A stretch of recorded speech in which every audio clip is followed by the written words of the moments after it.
There's also been, because of the swiftness with which all of this has been introduced, some important questions still persist about how sound these testing systems are technically.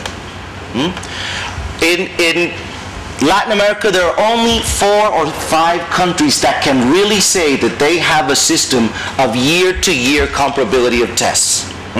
In fact, Jeff pointed out the importance of looking at improvement over time. Well, there's only about 4 countries in the region that can look at improvement over time. They do so, but only 4 can do so validly. What I mean is, many will give you numbers of their tests year to year, but most of these tests have not been scaled properly to be comparable year to year. The countries that do this well have only begun to do so recently. One example would be Chile, that introduced comparability of proper IRT or RASH scaling for tests only a few years ago, and has benefited, I think, tremendously in increasing the quality of information. There's also been, quite frankly, a tepid government commitment to testing in the region. Many of these testing systems were created because they were part of the monitoring and evaluation requirement of major sector loans done by the World Bank or the Inter-American Development Bank. And when funding disappeared or etc., there was less commitment. I know of many countries, some of them other islands in your part of the world, in which the National Testing Unit doesn't know 3 months before the test whether or not it has a budget. And consequently, the test hasn't been written yet, and the teams haven't been put together, yet they field them. A good example of this sort of tepid commitment to quality would be the Peruvian teacher test. It was a test that was written and fielded in 2 weeks. You can make your own speculations about how much technical work went into validating and assuring that they make valid inferences about teacher quality based on these instruments. The commitment to quality, in my view, in any management of quality, has to be a commitment to quality in all of the instruments. Not only the teaching, not only the outcomes, but the tests we use, the standards that we propose, and the infrastructure and other instruments that we provide teachers and schools in order to carry out their work. And some of this has not been done well in the case of Latin America. The next slide, please. There is progress, though, and there's a lot of good things that have arisen, I think, from the introduction of testing in the region. One is that we have this growing participation in large-scale cross-national assessments. In fact, I would say that the single reason why a few countries in Latin America have proper scaling of tests in order to ensure year-to-year comparability is because they have participated in either TIMSS or PISA and have learned about IRT and RASH scaling. I would say one of the greatest benefits to the region has been a ratcheting up of the quality of their technical game in testing. When they became members of international fora on testing, they realized how much they needed to learn in the areas of importance technically to make truly world-class testing system. And I would certainly urge any nation of the developing world attempting to participate in these tests to not be so discouraged about the likelihood of being at the bottom end of the league tables, but encouraged about the importance of participating in technical fora that will help everyone increase the quality of what they do. And so this has led to better investment in state-of-the-art technologies, and there's a sense that we need to go beyond the traditional set of policy instruments in order to guarantee quality. There has been some suggestion of some use of data in decision-making. I think that Latin America still lags far behind in the use of data from their own testing system to make decisions about policy and practices in the classroom.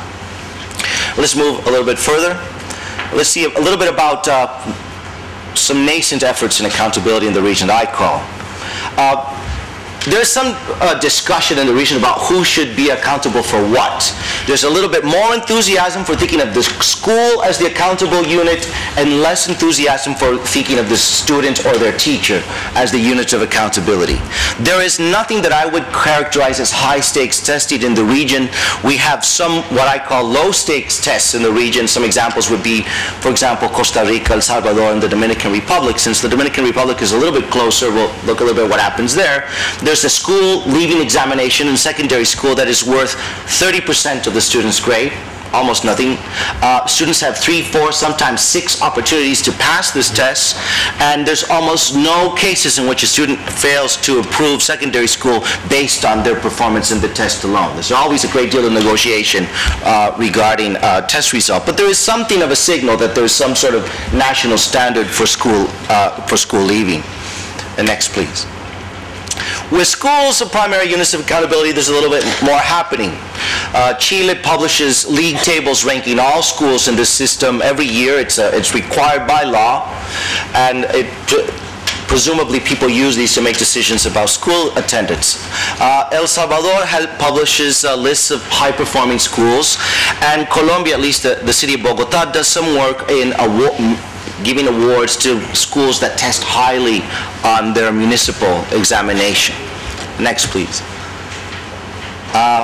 School choice is extremely uncommon. The real notable exception is that of Chile, and I won't go over everything that Jeff told you about, but I did want to point out that research has pretty conclusively demonstrated that parents are not using test results at the school level to make decisions about attendance, which is one of the, of course, premises of school choice, is that these indicators of quality are being used by parents to vote with their feet, if you will, regarding which school to attend, but there's pretty conclusive evidence that parents are not taking this into account and making decisions about school attendance. So there's some questions about how you set things up so that will happen.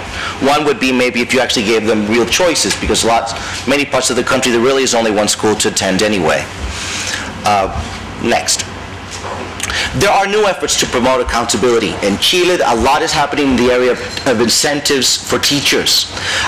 There's a voluntary system to get designated a teacher of excellence that includes extensive use of videotaping of classworks, the preparation of a portfolio of artifacts from the teacher's work, and some classroom observation. And beginning this December, there will be a new national certifying test being run this time voluntarily in December, but which the Minister of Education has announced that her objective is that all people leaving the pre-service preparation programs will be required to take this test. And then in Mexico, there are other systems that I'm sure Lucrecia will speak about in her talk. I think I have 3 minutes, so I want to make a few quick points. Too early to say whether there is sufficient institutionalization of these practices in Latin America to suggest that they will persist over time. There are differences among different political ideologies to the extent at which they're committed to these types of reforms, so we'll see how it plays out throughout the region. I don't think very many countries can claim to have the institutional stability that a country like Chile has in its testing system. I think it would be inconceivable in Chile for the disappearance of the testing system. I think most bets are off in other parts of the region. It will depend to the extent in which, I believe, society demands these sorts of indicators in the use of information in order to judge the quality of outcomes. And next, please. Current challenges in the future. New policy routes. The big thing is standards in the region. The newest thing is trying to put together technically solid standards and operationalizing them on the ground. A handful of countries, Guatemala, Honduras, Panama, Colombia, Argentina, and Chile, have either just finished the writing part of the standards or are involved in it. None of these can claim to have fully implemented a system of accountability based on standards, but they are, in some cases, with greater enthusiasm than others, committed to creating those, the testing systems, the standards for even for school finance required by a standard system, etc. And most of these are inspired in models from the United States or Australia.